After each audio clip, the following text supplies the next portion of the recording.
Halo, assalamualaikum warahmatullahi wabarakatuh. Perkenalkan, nama saya David Hasanah. Di sini saya akan mempresentasikan materi tentang zat dan perubahan. Klasifikasi materi. Materi adalah objek atau bahan yang dapat menempati ruang dan memiliki massa. 1. Berdasarkan wujud suatu materi atau zat didasarkan pada karakter partikel penyusunnya. A. Materi berwujud padat memiliki wujud tetap, yang dikarenakan partikel materi berwujud padat saling berdekatan sehingga gaya tarik antar partikel sangat kuat. B. Materi berwujud cair memiliki karakteristik berubah-ubah mengikuti bentuk wadahnya karena antar partikelnya tidak terlalu rapat. C. Materi berwujud gas memiliki bentuk volume yang berubah-ubah karena jarak antar partikel berjauh. Berdasarkan komposisi materi. A. Zat tunggal atau tidak dapat mendaur menjadi partikel kecil. 1. Unsur tidak dapat dipisahkan lagi melalui reaksi kimia. A. Logam memiliki sifat keras, kepadatan yang tinggi, titik didih yang tinggi, serta menghantarkan panas dan listrik yang baik.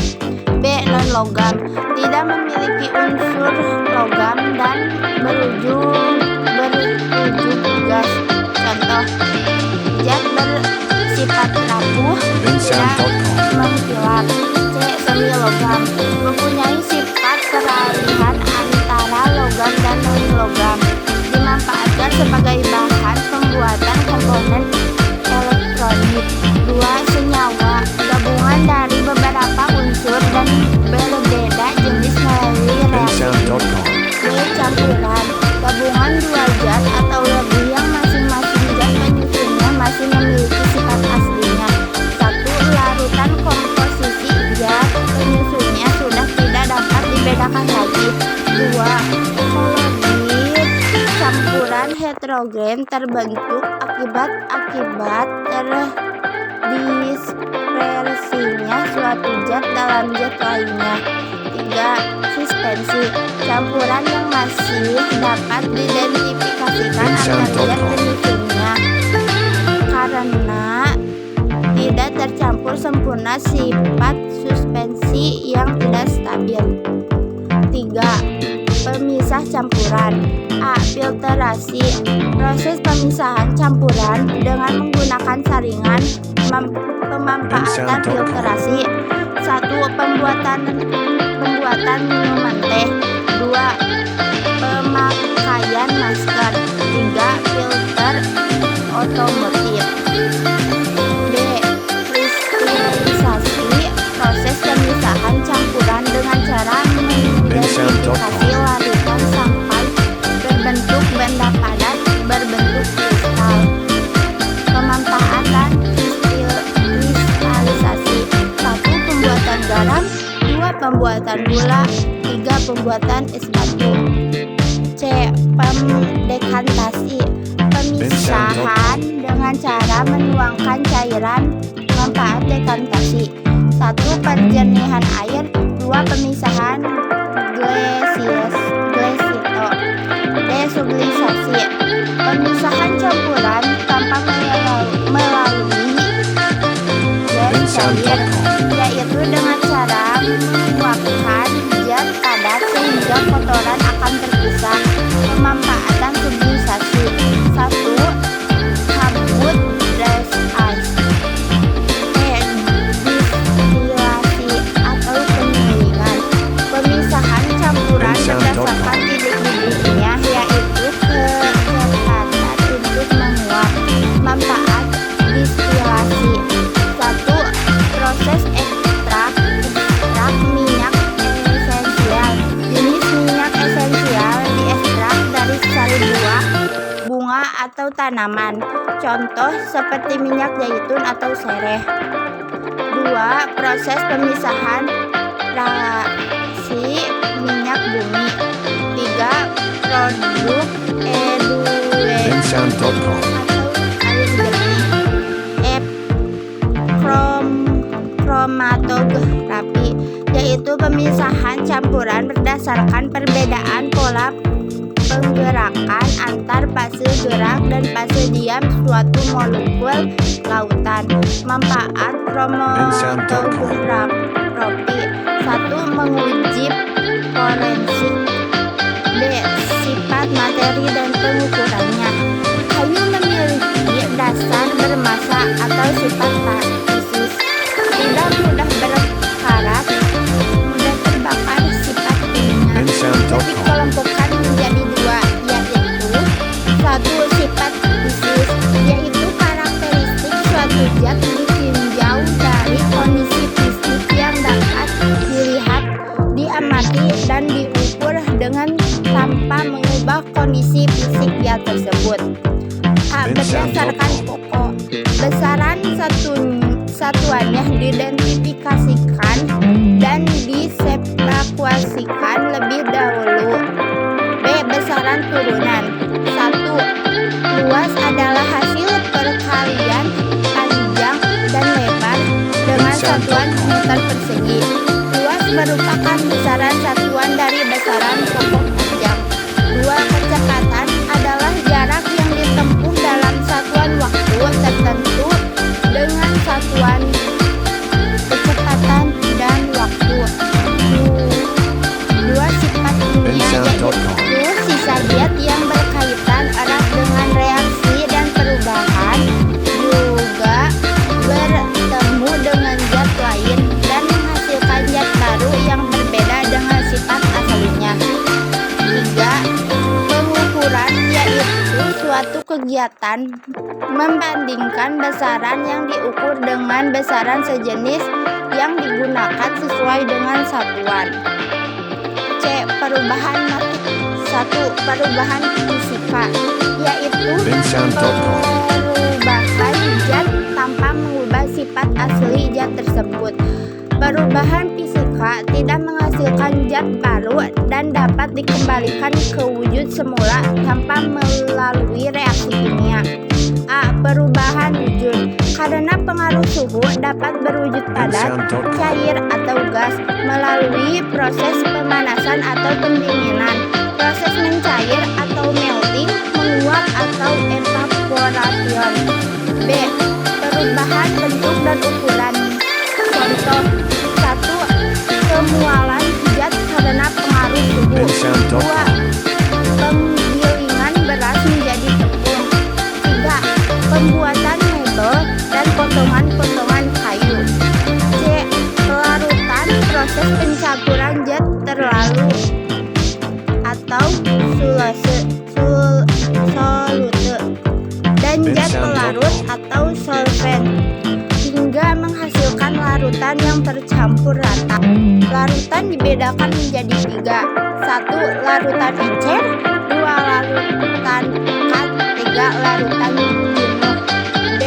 Ekstraksi, yaitu pengeluaran senyawa-senyawa atau analin dari sebuah sampel yang umumnya yang menggunakan medera pelarut yang sesuai dengan sampel tersebut.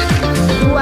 Perubahan kimia, yaitu zat yang menghasilkan zat baru yang memiliki sifat berbeda dengan zat awalnya yang tidak dapat dikembalikan ke bentuk semula.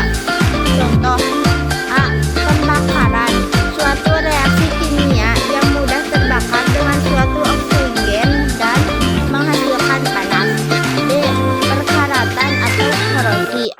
Pada reaksi korosi, logam berkedudukan sebagai reduktor mengalami oksidasi. 3. Perubahan biologi, yaitu perubahan kimia yang disebabkan oleh organisme biotik seperti lumpur. A. Fotosintesis, yaitu mengubah air dari gas karbon dioksida dengan bantuan cahaya matahari dan klorofil menjadi glukosa. Organisme autotrif adalah organisme yang dapat membuat makanan sendiri. B. Peragian atau fermentasi, yaitu proses penguraian zat kompleks menjadi komponen yang lebih sederhana dengan melibatkan enzim pengurai. C. Pembusukan atau dekomposisi, yaitu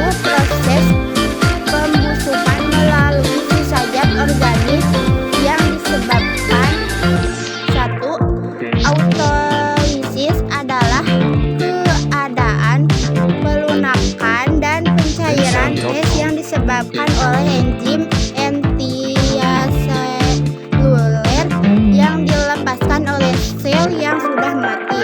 2. Reaksi reduksi umumnya terjadi pada proses pembusukan organisme tubuh. 3. Aktivitas organisme pengurai. Pelapukan akibat organisme biotik. Penyebab terjadinya pelapukan: 1. Pelapukan biologis atau pelapukan nenda sebagai aktivitas makhluk hidup seperti jamur, rayap, dan bakteri. 2. Pelapukan fisik, yaitu pelapukan benda yang disebabkan adanya perubahan kegiatan fisik seperti suhu tekanan, hujan, sinar matahari, dan angin. 3. Pelapukan kimia, yaitu pelepukan benda sebagai akibat dari zat kimia yang disebabkan terurai struktur benda secara kimia.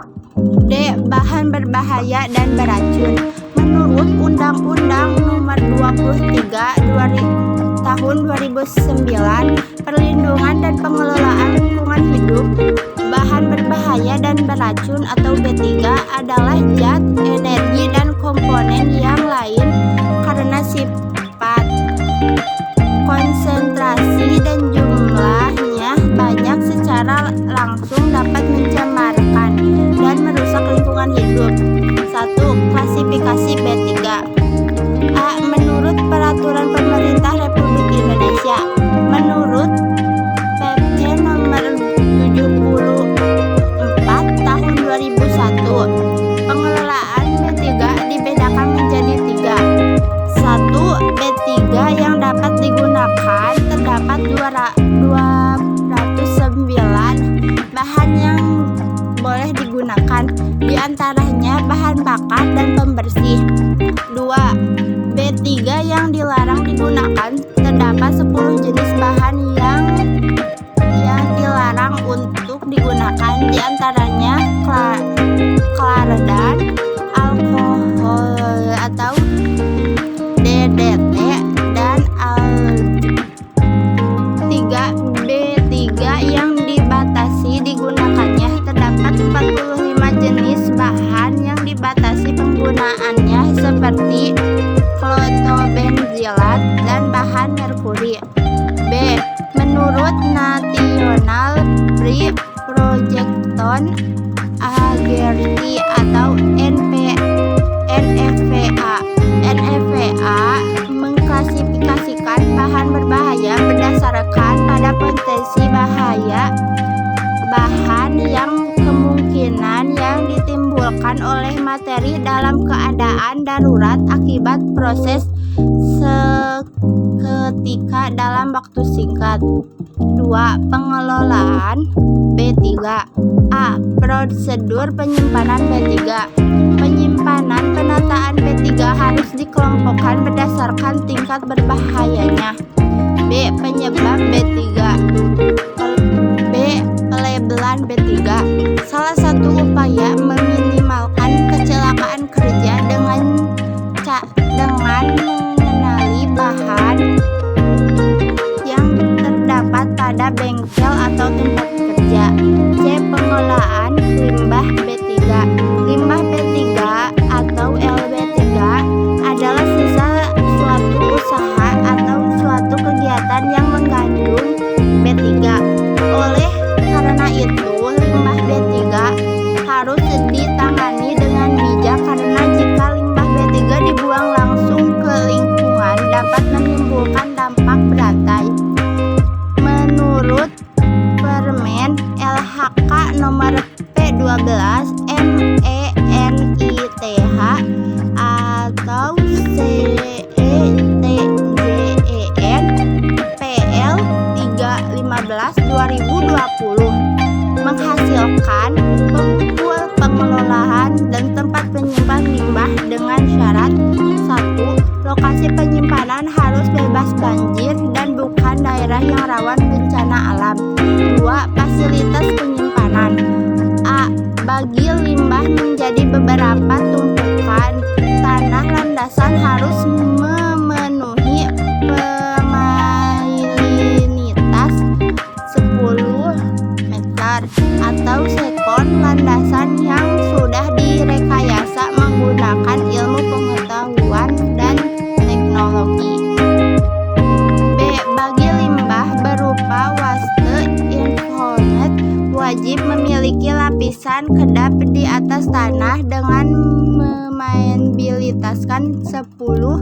cm sekon. 3. Memiliki peralatan penanggulangan darurat berupa alat indeksi, alat pemandaian kebakaran, dan lain-lain. 4. Laboratorium analisis minimal mampu menguji karakteristik limbah B3 untuk menemukan tata cara menyimpan. 5. Tempat usaha harus dilengkapi dengan simbol limbah B3 sesuai ketentuan. Terima kasih.